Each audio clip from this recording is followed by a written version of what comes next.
Selamat pagi Bapak Ibu dan Saudara sekalian, Shalom. Senang sekali bisa melayani lagi di tempat ini. Terima kasih Pastor Lukas untuk kesempatan yang dipercayakan. Saudara, tadi pagi saya menyampaikan firman dalam ibadah pertama tentang penyembahan yang berkenan. Tentang kisah Hizkia yang ditolong oleh Tuhan. Saya juga memberikan kesaksian-kesaksian bahwa Allah itu nyata dan hidup. Saudara yang ingin diberkati boleh melihat di YouTube yang ada supaya iman kita makin kokoh. Tapi dalam ibadah kedua ini saya akan menyampaikan khotbah pengajaran tentang perang dunia di akhir zaman. Saya harap kita bisa membuka pikiran kita, hati kita untuk melihat peta yang Tuhan akan kerjakan, timetable yang Tuhan akan kerjakan pada waktu-waktu yang akan datang di depan kita ini. Saudara sekalian, beberapa waktu terakhir ini dunia mengalami goncangan karena krisis kesehatan melalui pandemi COVID. Lalu kemudian disusul juga dengan krisis ekonomi. Banyak negara-negara mulai mengalami inflasi. Ada negara yang ambruk karena gagal membayar hutang. Diperkeruh lagi karena peperangan antara Rusia dan Ukraina. Dan ini menyebabkan terutama Eropa mengalami kesulitan. Lalu orang mulai bertanya, apakah perang Rusia-Ukraina ini merupakan pemantik dari perang besar, yaitu perang dunia yang akan terjadi pada akhir zaman? Sebab ketika negara-negara barat NATO membantu Ukraina, termasuk Amerika membantu Ukraina, lalu kemudian Rusia dibantu oleh China, perang dunia bisa meletus, saudara sekalian. Dan saya mau bilang begini, di Asia sekarang agak relatif lebih tenang dibandingkan dengan dampak buruk yang terjadi di Eropa gara-gara perang di Ukraina itu. Tetapi kalau Amerika misalnya mendorong-dorong Taiwan, ini urusan bisa panjang saudara. Karena China juga sudah siap-siap untuk mencaplok Taiwan. Dan itu dampaknya ke seluruh Asia, termasuk Indonesia. Nah, jika demikian, bagaimana kita sebagai umat Tuhan tahu apa yang akan terjadi pada akhir zaman? Kita bersyukur karena kita punya Alkitab. Alkitab memberitahukan sesuatu sebelum peristiwa itu terjadi. Karena Tuhan itu Alfa dan Omega. Dia tahu A sampai Z-nya. Dan berbahagialah saudara yang disingkapkan rahasia kebenaran firman supaya kita bisa berjaga-jaga pada akhir zaman ini. Nah, saya percaya bahwa perang itu sebetulnya adalah tanda zaman. Karena dalam Matius 24 ayat 6 dan 7 dikatakan demikian. Kamu akan mendengar deru perang atau kabar-kabar tentang perang. Namun berawas-awaslah, jangan kamu gelisah sebab semuanya itu harus terjadi. Tetapi itu belum kesudahannya. Sebab bangsa akan bangkit melawan bangsa dan kerajaan melawan kerajaan, akan ada kelaparan dan gempa bumi di berbagai tempat. Peperangan merupakan tanda akhir zaman. Nah, di dalam akhir zaman ini akan ada dua perang besar yang kita perlu waspadai. Yang pertama disebut sebagai perang Gog dan Magog, itu dicatat dalam Yeskiel 38 dan 39. Dan yang kedua adalah perang Harmagedon, Wahyu 16, Wahyu 9. Saya akan jelaskan satu persatu. Yang pertama adalah perang Gog dan Magog. Dan ini agak dekat dengan masa hidup kita. Dalam Yehezkiel 38 ayat 2-6 firman Tuhan bilang begini. Hai anak manusia, tujukanlah matamu kepada Gog di tanah Magog, yaitu Raja Agung negeri Mesek. Kata Raja Agung itu berasal dari kata Ibrani Ros, dan orang menghubungkannya dengan istilah Rusia. Hai anak manusia, tujukanlah mukamu kepada Gog di tanah Magog, yaitu Raja Agung negeri Mesek dan Tubal, dan katakanlah, beginilah firman Tuhan Allah. Lihat, aku akan menjadi lawanmu, hai Gog, Raja Agung negeri Mesek dan Tubal. Aku akan menarik engkau dengan mengenakan kelikir pada rahangmu dan membawa engkau keluar beserta seluruh tentaramu, yaitu pasukan berkuda, semuanya berpakaian lengkap, suatu kumpulan orang banyak dengan perisai besar dan kecil, dan semuanya berpedang di tangannya. Orang Persia, Ethiopia, dan Put menyertai mereka, dan semuanya dengan perisai dan ketopong. Orang Gomer dengan seluruh bala tentaranya, Betogarma dari utara sekali. Dengan seluruh bala tentaranya, banyak bangsa menyertai engkau. Jadi Alkitab bilang akan ada negara dari utara sekali, utaranya Israel, yang akan menyerang Israel. Yeskiel 38 ayat 14-15. Sebab itu bernubuatlah hai anak manusia dan katakanlah kepada Gog, beginilah firman Tuhan Allah. Ketika umatku Israel sedang diam dengan aman tentram, pada waktu itulah engkau akan bergerak dan datang dari tempatmu. Dari mana? Dari utara sekali. Nah saudara, dari ayat ini jelas kita melihat akan ada serangan dari utara sekali. Kalau kita lihat peta dunia, maka di atas Israel sebelah utaranya itu Turki. Dan akan menjadi mitra daripada negara di atasnya lagi, di utaranya lagi. Yaitu Rusia atau negara yang dulu disebut sebagai Uni Soviet. Nah, disebut ada beberapa nama di sana. Kalau saya baca di dalam Kejadian 10 ayat 1-3, dikatakan demikian, inilah keturunan Sem, Ham dan Yafet, anak-anak Lu. Setelah air bah itu lahirlah anak-anak lelaki bagi mereka. Keturunan Yafet ialah Gomer, Magog, Madai, Yawan, Tubal, Meseh dan Tiras. Keturunan Gomer ialah Askenas, Rifat dan Togarma. Nah, saya tidak punya waktu yang banyak untuk menjelaskan, tetapi intinya adalah ini. Gog itu bicara tentang Rusia. Magog, Meseh, Tubal adalah negara-negara bekas Uni Soviet. Misalnya Kazakhstan, Uzbekistan, Azerbaijan. Persia adalah Iran. Gomer dan Betogarma adalah Turki dan Syria. Put adalah Libya. Ethiopia itu meliputi Mesir pada zaman dulu, juga Sudan. Nah ini adalah negara-negara yang akan berkoalisi dengan Rusia untuk menyerang Israel. Tetapi ada yang tidak akan ikut koalisi Rusia menurut Yeskiel 38 ayat 13. Yaitu Sheba, Dedan. Dan ini adalah negara Jazirah Arab. Jadi kemungkinan Arab Saudi, Uni Emirat Arab, Bahrain tidak akan pro kepada Rusia. Lalu Tarsis itu bicara soal Inggris, Eropa. Dan Eropa terkait dengan Amerika Serikat tentunya. Karena kita tahu bahwa Amerika itu adalah dulu orang-orang Eropa yang pindah ke benua ini. Mereka tidak akan pro kepada Rusia, tapi kalau kita lihat catatan Alkitab nggak akan bantu Israel. Ya, jadi ngomong doang, kita bantu dan sebagainya. Tapi ketika perang ini terjadi, mereka nggak akan bantu, saudara. Karena Tuhanlah menurut catatan Alkitab yang akan turun tangan untuk membantu Israel sebagai umat pilihannya. Nah jadi ketika mereka dikepung oleh negara-negara, Rusia datang menyerang Israel, kita harus tahu tanda zaman sudah dekat.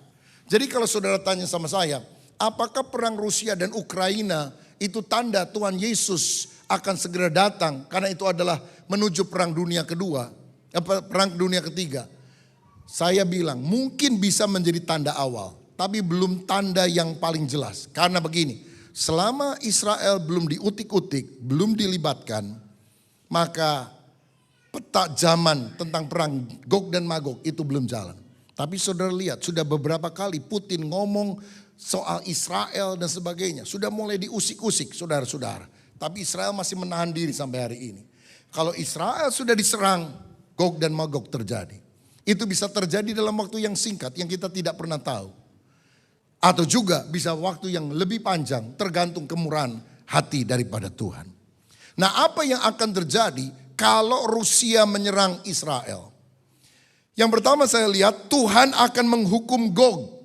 Karena di dalam Yeskiel 39 ayat yang ke-6 firman Tuhan berkata begini. Aku akan mendatangkan api ke atas Magog dan ke atas orang-orang yang diam di daerah pesisir dengan aman tentram. Dan mereka akan mengetahui bahwa akulah Tuhan. Tuhan yang akan berperang. Dia memberikan bencana-bencana alam kepada pasukan yang menyerang Israel. Akibatnya orang-orang yang menyerang Israel, mayatnya akan dikubur selama 7 bulan. Yeskiel 39 ayat 11 dan 12.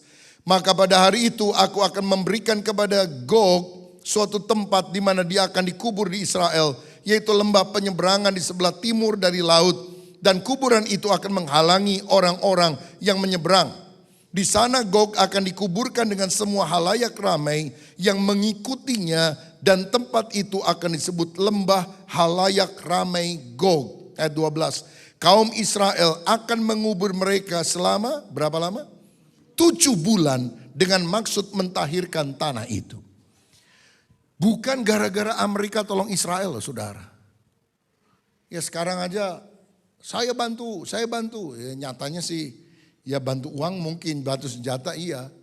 Israel juga akan mengalami hal yang sama. Karena pada waktu itulah Tuhan sendiri akan menyatakan kuasanya dengan melalui berbagai bencana. Musuh-musuhnya akan diporak-porandakan. Kalau saudara lihat di perjanjian lama, kadang-kadang orang Israel mau perang, musuhnya banyak banget, lalu mereka mati duluan. Tadi pagi saya khotbah, satu malaikat diutus Tuhan untuk melawan orang Asyur, 185.000 orang mati sekaligus. Dan ini akan terjadi pada akhir zaman. Karena pengalaman Alkitab akan terjadi di dunia nyata pada masa ini. Lalu kemudian senjata Gog akan dibakar selama 7 tahun. Yeskiel 39 ayat 9. Dan yang diam di kota-kota Israel akan keluar dan menyalakan api serta membakar semua perlengkapan senjata Gog, yaitu perisai kecil dan besar, busur dan panah, tongkat pemukul dan tombak. Dan mereka membakarnya selama 7 tahun. Orangnya dikubur 7 bulan, senjatanya dibakar 7 tahun. Ini akan terjadi dengan Rusia dan negara-negara yang menyerang Israel. Dan kemungkinan besar pada waktu itu akan terjadi pertobatan 144.000 orang Israel. Artinya semua orang-orang yang ditetapkan oleh Allah untuk menjadi umatnya akan diselamatkan. Karena bangsa Yahudi itu bangsa yang tegar tengkuk saudara. Karena itu perlu dihajar habis-habisan dulu. Kalau orang gak bisa diajar, dihajar. Jadi jangan keras hati loh saudara. Engkau diajar oleh Pak Lukas dengan firman, masih keras hati, dihajar sama Tuhan. Nah itu yang akan terjadi dengan umat Yahudi. Akhirnya mereka bertobat karena mereka lihat, ternyata yang menolong mereka bukan Amerika. Ternyata yang menolong mereka adalah Yahweh, Allahnya Abraham, Ishak dan Yakub, yang juga adalah penolong kita yang kita kenal dalam nama Tuhan Yesus Kristus. Nah berikutnya ada perang yang disebut Harmagedon. Wahyu 16 ayat 12 dan 16 bilang gini. Dan malaikat yang keenam menumpahkan cawannya ke atas sungai yang besar, sungai Efrat. Lalu keringlah airnya supaya siaplah jalan bagi raja-raja yang datang dari sebelah mana? Timur. Lalu ia mengumpulkan mereka di tempat yang dalam bahasa Ibrani disebut Harmagedon. Jadi perang Gog dan Magog, utara dan selatan, Rusia dan juga negara-negara Afrika itu akan menjepit Israel. Tapi di kemudian hari ada perang kedua, yaitu barat, negara-negara barat dengan negara-negara timur akan menjepit Israel. Jadi kalau utara, selatan, barat dan timur ya perang dunia saudara. Jadi perang kedua ini adalah perang Harmagedon. Menariknya perang Harmagedon ini akan diawali dahulu dengan 7 tahun pemerintahan antikristus yang akan muncul di akhir zaman. Saya bacakan 1 Yohanes 2 ayat 18. Anak-anakku, waktu ini adalah waktu yang terakhir. Dan seperti yang telah kamu dengar, seorang antikristus akan datang. Sekarang telah bangkit banyak antikristus, itulah tandanya bahwa waktu ini benar-benar adalah waktu yang terakhir. Daniel 9 ayat 27, raja itu, antikris maksudnya, akan membuat perjanjian menjadi berat bagi banyak orang selama 1 kali 7 masa, artinya 7 tahun. Ini masa pemerintahan antikris. Pada pertengahan 7 masa itu, artinya 3,5 tahun, dia akan mengakhiri persembahan korban dan persembahan sajian. Dan di atas sayap kekejian akan datang pembinasaan sampai kesudahan yang telah ditetapkan akan menimpa pembinasa itu.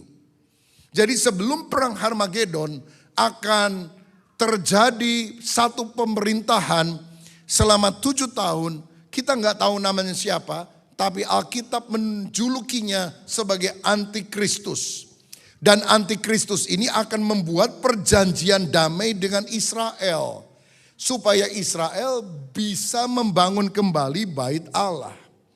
Saudara, kemungkinan antikris ini akan muncul dari negara Uni Eropa. Sekali lagi kemungkinan, karena Alkitab menunjukkan dengan jelas ayat-ayatnya. Tapi dalam konteks sekarang apa itu? Nah, di sini ada penafsiran. Dan kemungkinan itu dari Uni Eropa, di mana 10 negara bersama-sama di bekas kerajaan Romawi yang dahulu akan bergabung. Dan antikris akan mendukung Israel untuk mendirikan kembali bait suci, yang disebut sebagai bait suci yang ketiga. Nah saudara-saudara, saya perlu jelaskan sedikit. Bait Allah yang pertama itu didirikan oleh Salomo, sangat megah dan bagus. Tapi kemudian dihancurkan oleh kerajaan Babilonia yang dipimpin Nebukadnezar pada tahun 586 sebelum Masehi. Kemudian Israel ditawan selama 70 tahun ke Babel. Tetapi atas pemerintahan Koresi dari kerajaan Media Persia yang mengalahkan Babel, mereka boleh balik kembali. Kita kenal Zerubabel, Nehemia, Esra balik kembali ke Yerusalem. Dan dia membangun kembali bait Allah yang sudah runtuh itu menjadi bait Allah yang kedua. Kecil, tidak bagus. Tapi kemudian hari Herodes untuk menarik simpati orang Yahudi memperluas tembok tersebut, memperluas bait sucinya. Dan sampai hari ini kita bisa lihat bait suci itu masih ada sisanya. Karena bait Allah yang paling besar itu dibangun oleh Herodes, lebih besar dari bait Allah Salomo. Tetapi kemudian tahun 70 Masehi dihancurkan oleh Jenderal Titus dari Roma, dan orang Yahudi terserak selama berabad-abad ke seluruh dunia. Sisanya itu disebut sebagai tembok ratapan, ya, yang di ujung sebelah kanan ini. Saya tahu beberapa di antara saudara baru kembali dari Israel, dan yang ke Israel pasti akan dapat insight yang lebih jelas soal ini. Ya, jadi orang-orang sekarang berdoa di sana. Tembok ratapan itu bukan bait Allahnya. Itu adalah tembok luar yang dibangun oleh Herodes ketika bait Allah itu diperbesar. Ya. Tembok ratapan ada di Israel. Saudara tahu ada satu tembok ratapan lagi di Paris. Dan biasanya tembok ratapan yang meratap adalah para pria. Karena ibu-ibu pergi ke toko Louis Vuitton, ke Hermes, maka suami meratap di pinggir tembok. Saudara sekalian. Haleluya. Nah, pertanyaannya begini. Nanti bait Allah itu akan dibangun lagi di Yerusalem. Posisinya di mana? Nah, sampai hari ini kebanyakan orang yakin bahwa itu akan dibangun di tempat Dome of the Rock, yaitu Masjid Kubah emas. Karena dipercaya bahwa Abraham pernah mempersembahkan anaknya Ishak di tempat itu. Dipercaya juga oleh umat muslim bahwa Nabi Muhammad itu Isra dan Mi'raj, naik ke sorga dari batu tersebut, saudara. Jadi kemungkinan tempatnya akan ada di situ. Masalahnya kalau masjid diruntuhkan, diganti menjadi, bukan gereja ya, diganti oleh bait Allah. Apa enggak perang dunia ini? Dan ini akan menjadi masalah yang sangat besar. Namun saudara, walaupun pada tradisi Yahudi sampai hari ini percaya bahwa tembok itu atau bait Allah itu ada di Dome of the Rock. Tapi menurut Alkitab dan penggalian arkeologi, kalau kita selidiki dengan seksama, ternyata bait Allah itu ada di tempat pengirikan orang yang namanya Ornan, 2 Tawarikh 3:1, dan ada di atas mata air Gihon, 1 Raja-Raja 1 ayat 33. Masalahnya di Dome of the Rock itu tidak ada air yang mengalir, hanya ada batu besar. Kenapa di bait Allah perlu ada air yang mengalir? Karena bait Allah itu kan tempat persembahan korban. Itu korbannya banyak sekali, darah di mana-mana. Kalau nggak ada mata airnya, gimana mereka punya kemampuan untuk membersihkan darah tersebut? Jadi di tempat itu dulu ada mata air. Nah, Yesus bilang tidak ada batu bertumbuk di sana karena dihancurkan. Dan kita lihat juga tidak ada mata air di sana. Sehingga beberapa kelompok mengatakan kemungkinan itu bukan di Dome of the Rock, tetapi di sampingnya, di samping kirinya. Jika itu benar, maka bisa jadi Bait Allah akan dibangun di sebelahnya, bukan persis di Dome of the Rock. Dan kalau ini terjadi, mungkin akan lebih bisa diterima daripada bangunan masjidnya dihancurkan. Tapi mana yang lebih banyak percaya? Orang lebih banyak percaya di Dome of the Rock. Dan ini masih menjadi pergumulan, saudara, juga bagi orang-orang Yahudi yang ada di sana. Tapi izinkan saya bacakan Wahyu 11 ayat 1 dan 2 yang mungkin ada kaitan dengan hal ini. Dikatakan demikian. Kemudian diberikan kepadaku sebatang bulu seperti tongkat pengukur rupanya dengan kata-kata yang berikut. Bangunlah dan ukurlah bait suci Allah dan mezbah dan mereka yang beribadah di dalamnya. Ayat 2. Tetapi kecualikanlah pelataran bait suci yang di sebelah luarnya. Jangan engkau mengukurnya karena ia telah diberikan kepada bangsa-bangsa lain dan mereka akan menginjak kota suci 42 bulan lamanya, 3,5 tahun. Jadi rupanya kalau bait suci yang ketiga dibangun itu lebih kecil dari bait yang dibangun oleh Herodes. Karena pelatarannya itu tidak bisa dibangun, sudah diserahkan kepada bangsa lain. Saudara-saudara, jadi ini yang akan kita lihat pada hari-hari di depan kita. Nah, setelah 3,5 tahun, Antikris akan mengingkari perjanjian. Karena gini, Antikris memerintah 7 tahun. Dia bikin perjanjian damai dengan Israel. Kamu boleh bangun bait Allah. Tapi setelah bait Allahnya dibangun, pertengahan perjanjian itu dia batalkan. Karena Antikris minta dia yang disembah sebagai Tuhan. Dia akan menjadi penguasa dunia. Dan dia minta disembah sebagai Allah. Kalau tidak mau, maka orang-orang akan disiksa sampai mati. 2 Tesalonika 2 ayat 3-4. Janganlah kamu memberi dirimu disesatkan orang dengan cara yang bagaimanapun juga. Sebab sebelum hari itu haruslah datang dahulu murtad. Dan haruslah dinyatakan dahulu manusia durhaka yang harus binasa. Yaitu lawan yang meninggikan diri di atas segala yang disebut atau yang disembah sebagai Allah. Bahkan ia duduk di bait Allah dan mau menyatakan diri sebagai Allah. Dia akan masuk ke bait Allah dan dia bilang sembah aku karena aku adalah Allah.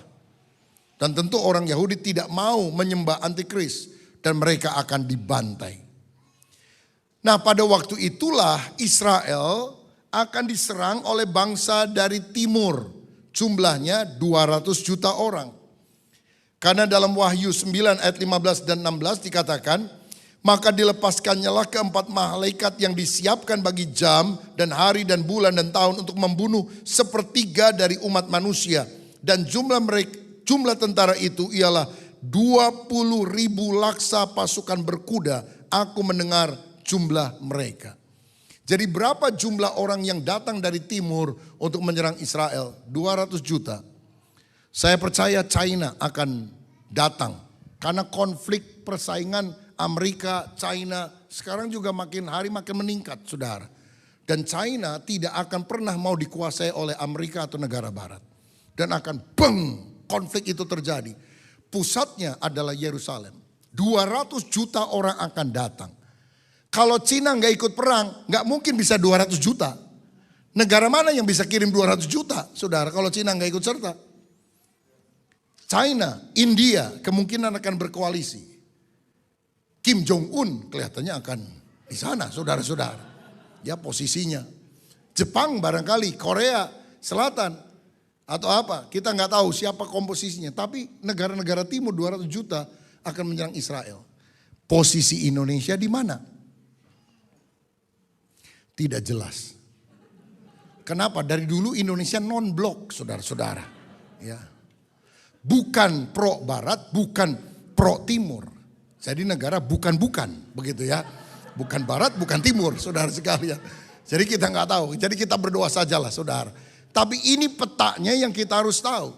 Setelah utara, Rusia, dan selatan, Afrika berkoalisi menjepit Israel. Tuhan hujani dengan bencana alam, hujan es, hujan batu dan sebagainya, orang-orang mati. Lalu kemudian timur dan barat akan menjepit Israel. Rebutan saudara-saudara. Nah, pada waktu itulah di akhir perang Harmagedon, Tuhan Yesus akan datang dan antikristus akan ditangkap. Lalu nabi palsu juga akan dilemparkan bersama-sama ke lautan api yang disebut sebagai Gehenna atau neraka. Wahyu 19 ayat 20. Maka tertangkaplah binatang itu dan bersama-sama dengan dia nabi palsu yang telah mengadakan tanda-tanda di depan matanya. Dan dengan demikian ia menyesatkan mereka yang telah menerima tanda dari binatang itu dan yang telah menyembah patungnya. Keduanya dilemparkan hidup-hidup ke dalam lautan api yang menyala-nyala dengan belerang. Jadi menurut kesaksian Alkitab ini, yang pertama kali dilemparkan ke neraka itu bukan setan. Yang dilemparkan pertama ke neraka siapa? Antikris dan nabi palsu. Jadi terus terang saya pribadi dari hasil penggalian Alkitab tidak percaya kalau ada orang bilang saya pernah dapat penglihatan tentang neraka. Saya lihat di neraka ada Michael Jackson katanya.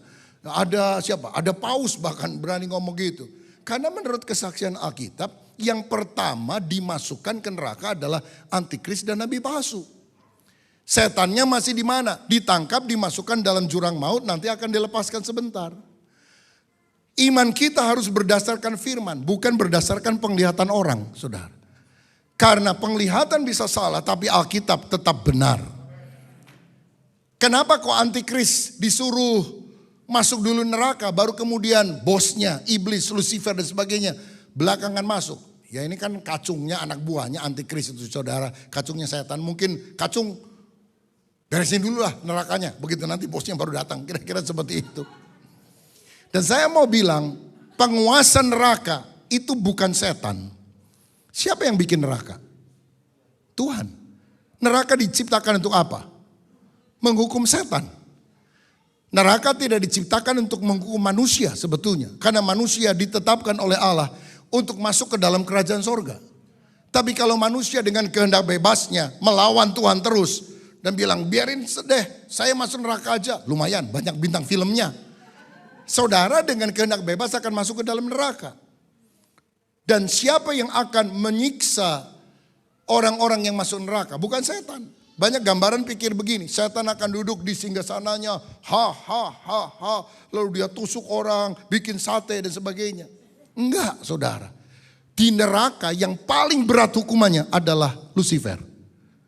Setan. Bagaimana dia bisa menyiksa orang lain? Wong dia yang paling disiksa.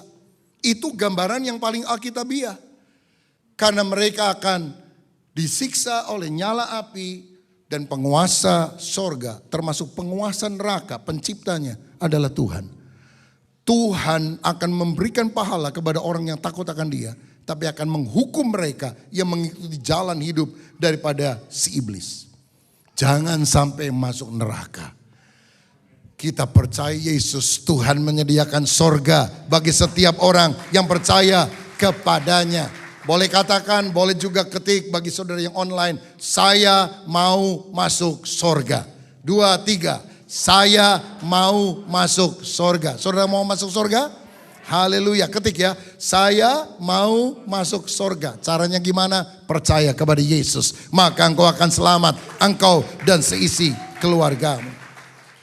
Nah kalau Yesus datang, dia akan mendirikan kerajaan 1000 tahun damai di dunia ini. Dia akan mendarat di Bukit Zaitun, bukan di Philadelphia, percayalah saudara. Dia akan mendarat di Bukit Zaitun, dia akan menggenapi janji kepada Abraham. Karena Tuhan pernah ngomong gini kepada Abraham, Israel itu teritorialnya dari sungai Mesir, Nil, sampai sungai Efrat di Irak. Jadi wilayah Israel itu akan besar dari Mesir sampai ke Irak. Dan Tuhan pernah bilang kepada Daud bahwa di atas tahta Daud akan datang raja yang kekal, yang tahtanya kokoh selama-lamanya. Siapa keturunan Daud yang pernah jadi raja kekal? Nggak ada, semuanya mati. Kecuali nanti Yesus. Karena itu Yesus digelari sebagai anak Daud. Bukan sekedar keturunan Daud, tapi dia adalah Mesias yang akan datang. Jadi kalau saudara Natalan kadang nyanyi Malam Kudus kan, ada bait yang bilang begini. Kristus anak Daud, Kristus anak Daud. Itu bukan sekedar Yesus anaknya Daud, keturunannya Daud. Tapi dia adalah keturunan kesekian dari Daud yang akan memerintah sebagai Mesias. Raja yang kekal sampai selama-lamanya. Karena itu percayalah kepada dia. Ibu kotanya adalah Yerusalem. Selanjutnya kerajaan 1000 tahun ini akan merger, akan bergabung dengan langit baru dan bumi baru. Karena langit dan bumi baru yang sekarang, yang lama ini akan lenyap saudara sekalian. Dan Tuhan akan mengganti dengan langit baru dan bumi baru. Ibu kotanya adalah Yerusalem baru yang turun dari sorga. Kerajaan 1000 tahun bukan di sorga, di bumi. Ibu kotanya Yerusalem yang ada di Palestina. Tetapi nanti Yerusalem baru turun dari sorga ke bumi yang baru. Dan itulah kerajaan Allah yang kekal sampai selama-lamanya. Jadi siapkan diri karena ada 2 perang besar yang akan terjadi di depan kita. Yaitu pertama perang apa? Gog dan Magog. Utara, selatan menjepit Israel. Yang kedua adalah perang Harmagedon. Barat dan timur menjepit Israel. Antikris akan memerintah. Kita tidak menantikan antikris. Kita menantikan Kristus yang akan datang kembali. Menghancurkan seluruh pekerjaan antikris. Menghancurkan seluruh pekerjaan iblis. Sebagai penutup, konklusi saya 3 poin ini. Supaya saudara bisa mengaplikasikan dalam hidup. Pertama, belajar memahami nubuatan akhir zaman yang sudah dan belum digenapi. Sehingga kita yakin keakuratan Alkitab dan tidak diombang-ambingkan oleh berbagai angin pengajaran. Saudara mesti rajin baca Alkitab. Ini sudah akhir zaman, jadi perlu tahu petanya kemana. Kita perlu khotbah-khotbah yang membangun iman tentang Tuhan menjawab doa, Tuhan melakukan mujizat. Tentu itu sesuatu yang sangat penting untuk kebutuhan sehari-hari dalam pergumulan kita. Tapi pahami nubuatan Alkitab supaya kita tahu Alkitab itu akurat, benar. Apa yang Tuhan katakan tidak mungkin meleset. Kalau Tuhan sudah menggenapi peristiwa-peristiwa yang dia tulis pada masa lalu, yang belum digenapi akan segera digenapi. Gak lama lagi semua nubuatan Alkitab akan mencapai penggenapannya. Yang kedua, persiapkan diri karena kedatangan Tuhan sudah semakin dekat. Mari kita tinggalkan perkara duniawi. Hidup berjaga-jaga seperti 5 gadis bijaksana yang menyiapkan pelita dan minyaknya. Minyak urapan Roh Kudus harus selalu ada dalam hidup kita. Ayo berkobar-kobar bagi Tuhan. Saya mau bilang, sehabis pandemi ini, ada banyak orang-orang yang kemudian meninggalkan pelayanan. Sudah tidak datang lagi ke rumah Tuhan. Saya tahu ada alasan tertentu, mungkin karena kesehatan dan sebagainya. Tapi kalau engkau menjadi malas, rohmu tidak berkobar-kobar, rohmu tidak menyala-nyala. Saudara hati-hati, kedatangan Tuhan sudah sangat singkat. Ayo kita sungguh-sungguh lagi berkobar-kobar untuk kemuliaan nama Tuhan. Mengapa kerja bisa, makan di restoran bisa, ke gereja masih banyak alasan. Rohmu yang padam saudara. Ayo datang menyembah Tuhan karena waktunya sudah semakin singkat. Ibadah online perlu dilakukan, tapi ibadah onsite juga punya dimensi yang tidak bisa dipenuhi hanya dengan ibadah online saja. Keduanya harus saling melengkapi satu dengan yang lain. Yang ketiga, yang terakhir, perbanyak doa agar masa anugerah keselamatan masih diberikan dan kita makin giat untuk memberitakan Injil. Aduh, gimana ya? Tuhan mau datang.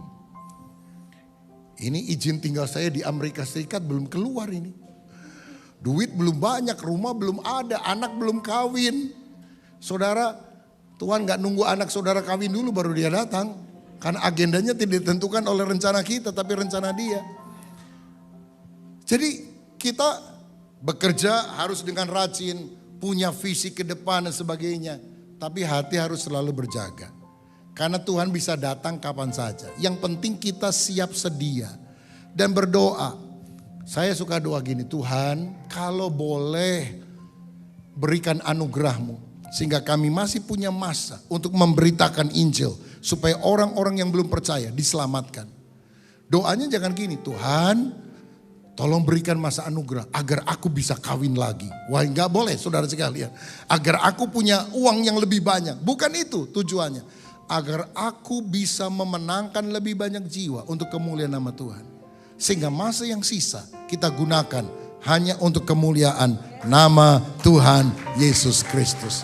Ini doa saya, saudara bisa dicelikan tentang apa yang akan terjadi di depan kita. Dan kita berjaga-jaga sampai Maranatha, ya Tuhan datanglah dengan segera. Amin. Tuhan Yesus memberkati. Haleluya.